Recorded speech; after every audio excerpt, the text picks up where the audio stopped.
1824 West Virginia. The Appalachian Mountains cast long shadows across valleys that few dared to enter. It was a place where superstition wasn't just belief. It was survival. The Weaver family lived deep in those hills. A cabin of rough-hewn logs tucked into a clearing where the forest pressed so close it seemed to breathe with them. Life was hard. The soil was thin. The winters brutal. But the Weavers endured until the boy was born. Thomas Weaver, born on a night of violent thunder. His cries did not sound like other infants. They did not rise in simple wails. They rattled through the cabin like an animal's shriek. And when his mother, Mary, first held him, she swore his eyes were open. Not soft newborn eyes, but hard, sharp, cold. The midwife whispered prayers under her breath. She refused to touch him again. And when she left, she told neighbors that the Weaver child had come into the world wrong. For months, Mary tried to love him. She sang lullabies, rocked him through endless nights. But Thomas rarely slept. He would stare for hours at the ceiling, at the walls, at her, silent, unblinking. Sometimes she would wake to find him not in his crib, but standing beside her bed, silent, watching, no sound of footsteps, no cry to wake her, just standing there. By the time he could walk, the family's animals began to change. The chickens would not lay eggs. The dog whined constantly, refusing to go near Thomas. And the goats, one by one, were found dead, not eaten, not taken by wolves, but arranged, laid in strange patterns in the dirt, their eyes wide as if they had seen something before they died. When Mary confronted her husband John about it, he shook his head. "It ain't the boy," he muttered. But his eyes betrayed the truth. Even he feared it. Neighbors began to whisper. Strange noises echoed from the Weaver land, low humming at night, voices that were not the family's, and shadows in the tree line that never moved like men. By the age of 6, Thomas rarely spoke. But when he did, his words cut. He would tell neighbors things about themselves they had never spoken aloud, secrets, shames, darkness. And he would smile when their faces blanched. One neighbor, Mrs. Kincaid, swore the boy told her the exact moment her husband had struck her in anger years before, a moment no one else knew. She screamed at him, but he only smiled. And the next morning, her husband was found dead, face frozen in terror, eyes bloodshot, no mark upon him. The sheriff called it a stroke, but Mrs. Kincaid, she never went near the boy again. By 8, Thomas had grown thin, almost skeletal, but his strength defied his frame. John Weaver once tried to drag him inside after he was found standing barefoot in the snow. The boy twisted, and the grown man fell, his arm broken in 2 places. The doctor asked how it happened. John only muttered, "An accident." But his eyes never met the boy's again. It was not long before the townsfolk began to call him something else. Not Thomas, not boy, but that Weaver thing. The preacher, Reverend Harlan, insisted the family bring Thomas to church, that the boy be prayed over, blessed, purged of whatever lingered inside him. And so, one Sunday morning, the Weavers dressed him in his cleanest shirt and carried him down the winding dirt road into town. The congregation fell silent when he entered. Children hid behind their mothers' skirts. Men whispered. Women crossed themselves. Reverend Harlan placed his hand upon Thomas's head. He began to pray. The words rose, solemn and desperate. But Thomas began to laugh. Not the laugh of a child, but a jagged sound that scraped the inside of the church like broken glass. Candles flickered, one by one. They went out, and then the Reverend collapsed, his hands clutching his chest, his breath choking, and the boy stood over him, whispering words no one could understand. The Reverend survived, but he never spoke in that pulpit again. His eyes were haunted, and when asked what he had seen, he only muttered, "Not of God." After that day, the Weavers were outcasts. Men refused to trade with John. Women would not help Mary wash or mend. Children were forbidden from playing near their land. And Thomas, he thrived in the silence. By 10, his drawings began. Scratches in charcoal on the walls of the cabin. Figures twisted and inhuman. Patterns that made Mary's head ache when she looked too long. Circles within circles. Lines that seemed to move when the firelight touched them. Once, Mary found him crouched on the floor, carving into the wood with a knife. She screamed, for the carving was not of anything she knew. It was not animal, not man, something else. Something wrong. When she tried to stop him, he turned, his eyes black as night. And for the first time, Mary knew she was afraid of her own child. Thomas Weaver turned 11. By then, the woods no longer seemed to belong to anyone but him. The other children would not wander there. Hunters avoided those trees. Even grown men carrying rifles said the silence was heavier near the Weaver land. The birds did not sing. The wind did not move the branches. It was as if the forest held its breath, waiting, and Thomas walked there barefoot, hours at a time, sometimes all night, always returning at dawn, with hands dirty or red. Mary asked him once where he went. He only looked at her and said, "They show me things." When she pressed, he laughed. "They show me how things work inside." A week later, the cat was gone. Mary searched, called for it through the trees, but Thomas sat on the porch smiling. When she asked him if he had seen the cat, he held up a jar. Inside, floating in cloudy water, was the cat's heart. John struck the boy then, hard, the kind of strike that leaves the hand trembling after. But Thomas did not cry. He did not flinch. He only whispered, "You'll lose yours soon." John never touched him again from that day. Thomas began to keep jars, lined neatly beneath the floorboards, hearts, bones, eyes, small things at first, but growing. The neighbors noticed the change too. Animals in the valley were vanishing. Dogs, goats, a calf once. Their bodies never found, or worse, found arranged in grotesque displays in the woods. Bones tied with string, skulls placed atop branches, symbols carved into their hides. No one ever saw Thomas take them, but everyone knew. Everyone whispered his name. By 12, he began to speak again, but his words were not like a boy's. They were sharp, cold, sometimes foreign, sometimes ancient. The preacher, though broken, claimed the boy was speaking in tongues, but not holy tongues, something else, something darker. Mary grew pale with fear. She begged John to take the boy away, to send him to family in another state, to the asylum, anywhere but here. But John refused. "He's mine," he said. And yet, at night, John locked his door. One autumn, a group of boys dared each other to follow Thomas into the woods. They trailed him, whispering, keeping distance. But soon, they grew confused. The paths twisted. The trees bent strangely. The air grew colder. And when they finally stumbled into a clearing, Thomas was waiting, barefoot, standing among bones, circles carved into the dirt around him. He said nothing, only smiled. And the boys ran screaming back to town. 2 never made it. Their bodies were found days later, faces frozen in terror. No wounds, no blood, just lifeless, like dolls discarded in the dirt. The sheriff questioned Thomas. The town gathered, demanding justice. But the boy only laughed. "They walked too far," he said. "They weren't supposed to see. No charges were brought.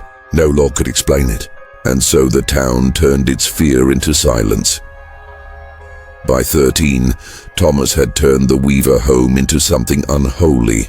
The walls scratched with his drawings, symbols no one could read, the air heavy with rot and candle smoke. Mary wasted away, her face sunken, her eyes hollow. She prayed endlessly, whispering to God to take her son, or her, and one winter night, her prayer was answered. She was found in her bed, her lips blue, her hands stiff, her eyes wide open, staring at the ceiling. The doctor called it a fever, but John knew better. And Thomas sat at the foot of the bed, smiling. "She doesn't have to be afraid anymore. he whispered. John wept, but his tears were hollow, for part of him knew the thing he had fathered was not a son. The funeral was small. Few came, even fewer lingered. But as the dirt fell upon the coffin, Thomas turned to the preacher and said, "You'll be next." And the preacher collapsed where he stood, foaming at the mouth. The townsfolk screamed, dragged him away, and Thomas only laughed, the sound of something ancient wearing the voice of a child. After that day, whispers grew into terror, doors locked earlier, candles burned through the night, and in the weaver cabin, John drank, and Thomas drew circles in blood. After Mary Weaver's death, the cabin grew darker, not with shadows, but with silence. John stopped speaking. He drank from morning to night, his once strong frame bent, his eyes hollow. He rarely looked at his son, and when he did, there was no love, only dread. Thomas did not grieve. He did not shed a tear. Instead, he began to sit in Mary's empty chair, rocking slowly, whispering words that were not his own. Sometimes, two voices seemed to come from his mouth, one high, one low, one boy, one not. The neighbors noticed the change in John. He no longer came into town. He no longer sold what little he grew. And when men rode past the weaver cabin, they said they saw candles burning all night. Strange lights, strange sounds. One man, Elias Boone, swore he saw figures in the yard. Not Thomas, not John, but pale women, standing in a circle, hands joined. When he blinked, they were gone.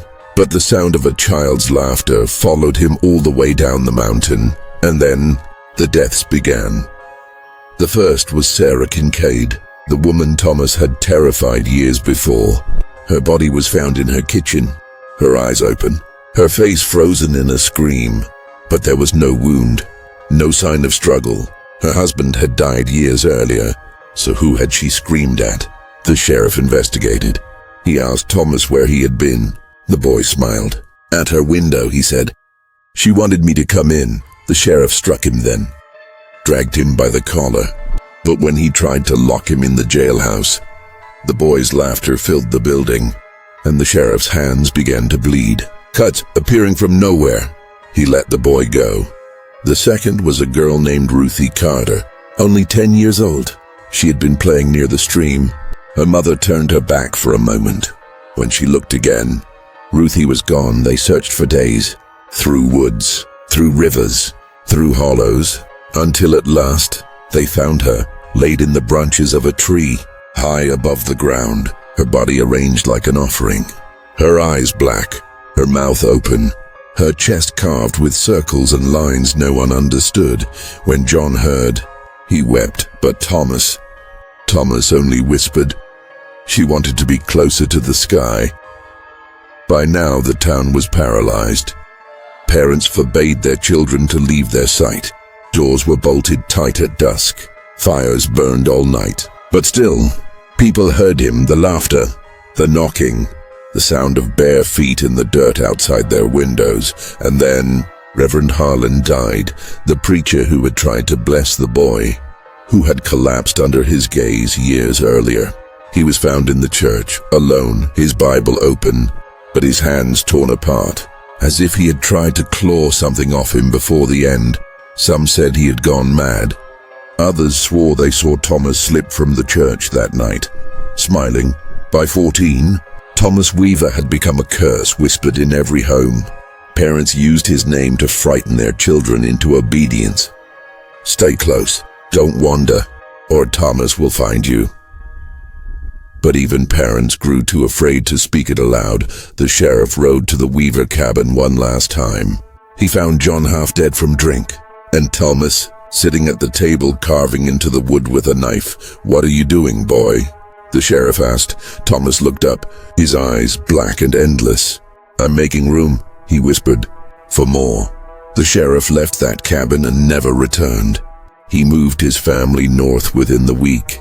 By 15, Thomas no longer needed to touch his victims. They died in their beds, on their porches, in their fields, eyes wide, hearts stopped, their last moments filled with terror no one else could see.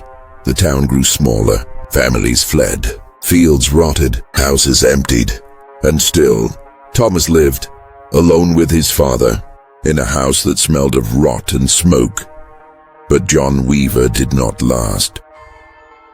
One morning he was found slumped in his chair, bottle in hand, eyes wide, mouth open, just like the others, and Thomas dug his grave alone.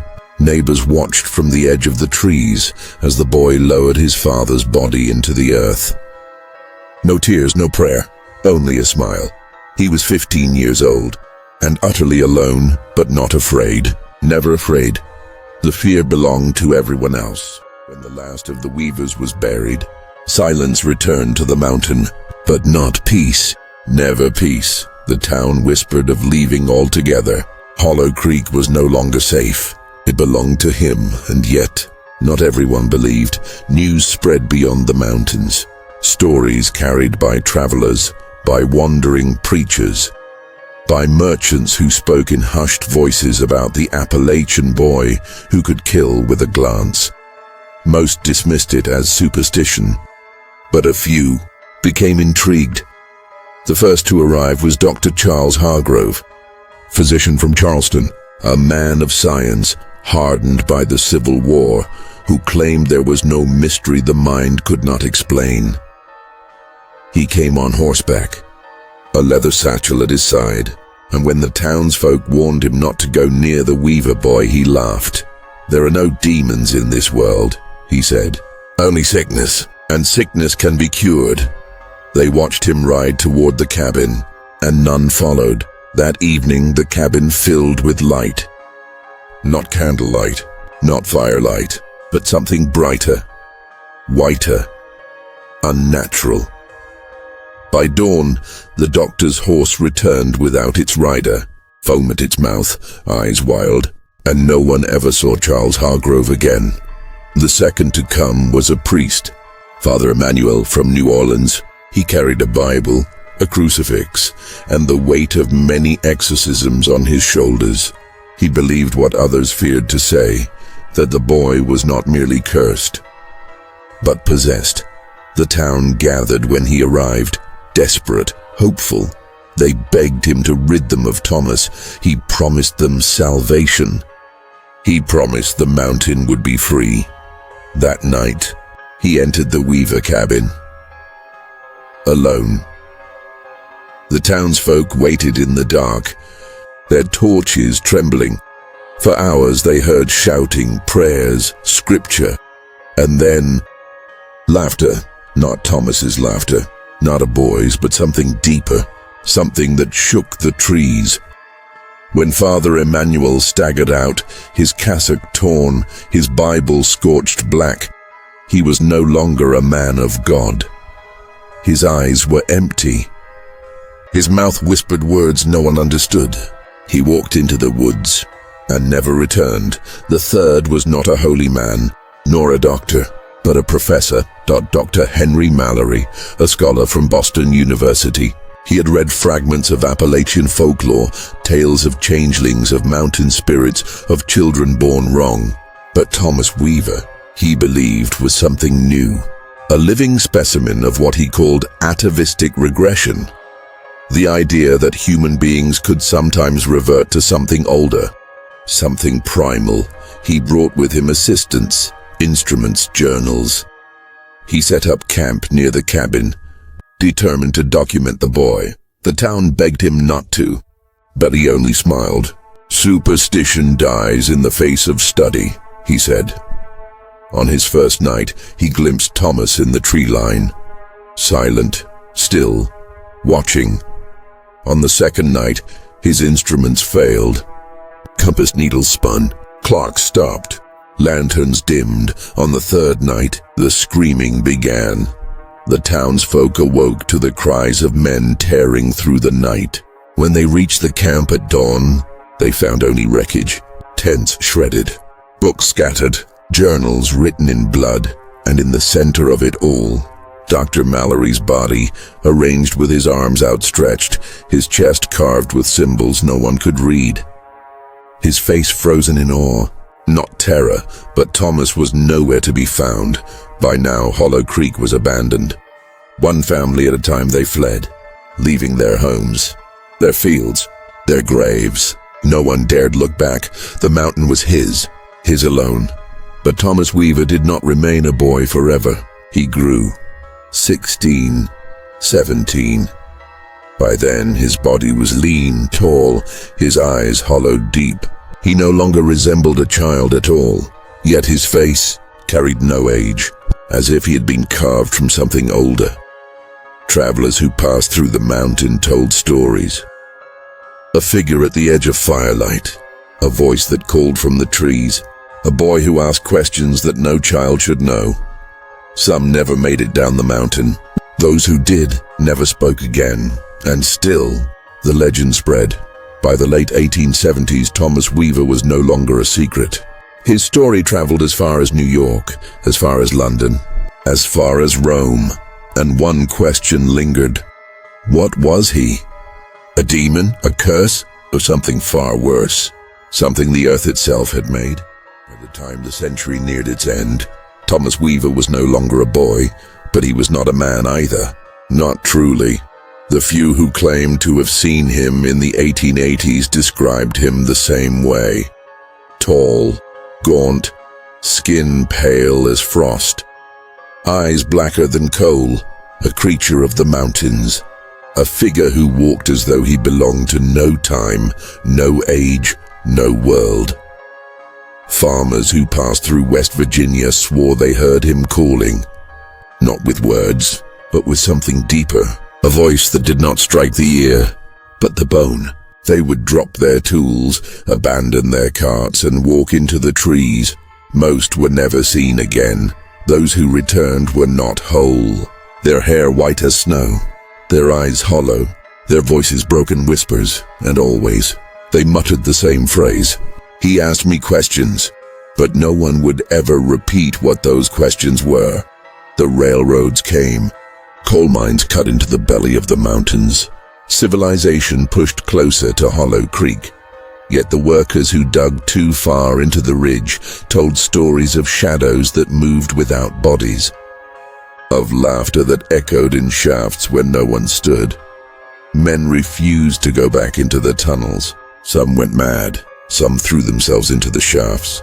The companies abandoned entire mines, written off as unsafe. But everyone knew the truth. It was his land, and it would remain his. By the 1890s, preachers across the Appalachians used his name as a warning. Stay close to the town. Stay close to the church. Do not wander into the woods, or Thomas Weaver will take you. But the strangest thing of all was this: children. Everywhere his story was told, children would dream of him. They would wake in the night, screaming, eyes wide, telling their parents of a boy in the dark, a boy who stood at the foot of their beds and whispered their names no matter how far, no matter how distant. The legend traveled, and the boy traveled with it. Doctors tried to explain it away. Mass hysteria, imagination, coincidence, but the parents knew better. Because sometimes, when the children woke screaming, there would be mud on the floorboards and small wet footprints leading to the bed. The 20th century came. The world changed. But Thomas Weaver did not. In 1921, a team of researchers from Washington claimed they would finally solve the mystery. They hiked into Hollow Creek, armed with cameras, notebooks, even rifles. Only one returned. And when he stumbled into town, his hair was white, his clothes torn. He carried no equipment, no evidence, only his trembling voice. He knew my name, the man said. He's always known our names. And then he stopped speaking altogether. The government tried to intervene. By the 1930s, Hollow Creek was fenced off, declared restricted land. Some said it was because of dangerous terrain. But the locals, they knew the truth. The Weaver boy had grown, but he had not died. Even during the wars, soldiers stationed nearby refused to patrol the ridges at night. They would rather face bullets than the whisper of a child calling them from the trees. Today, the town is gone. The cabins have rotted. The graves are unmarked. The mountain has reclaimed what was hers. But sometimes, hikers still vanish, their last words captured on dying recorders. Always the same, a boy's voice, close, laughing, asking questions that no human should know. Who was Thomas Weaver? A child, a curse, a creation of the mountains themselves? No one can say. Science could not explain him, faith could not destroy him, and time could not touch him. Some say he still walks the ridges, others say he waits for the world to forget, so he can begin again. And maybe tonight, as you lie in your bed, you will hear it too, a whisper in the dark, a voice at your ear, a boy asking your name, and if you answer, you may never wake again. If you've made it this far, you know the story of Thomas Weaver is one you'll never forget. But here on this channel, we uncover many more tales, histories that were buried, stories that were silenced, and horrors the world chose to ignore. So if you found yourself drawn into this story, if you felt the chill crawl up your spine, then make sure you subscribe, make sure you like this video, and share it with someone who dares to listen. And most importantly, leave a comment below. Tell me, do you believe Thomas Weaver was ever real? Or do you think some horrors are meant to remain unexplained? Because in the end, the mountain keeps her secrets, and not all of them sleep.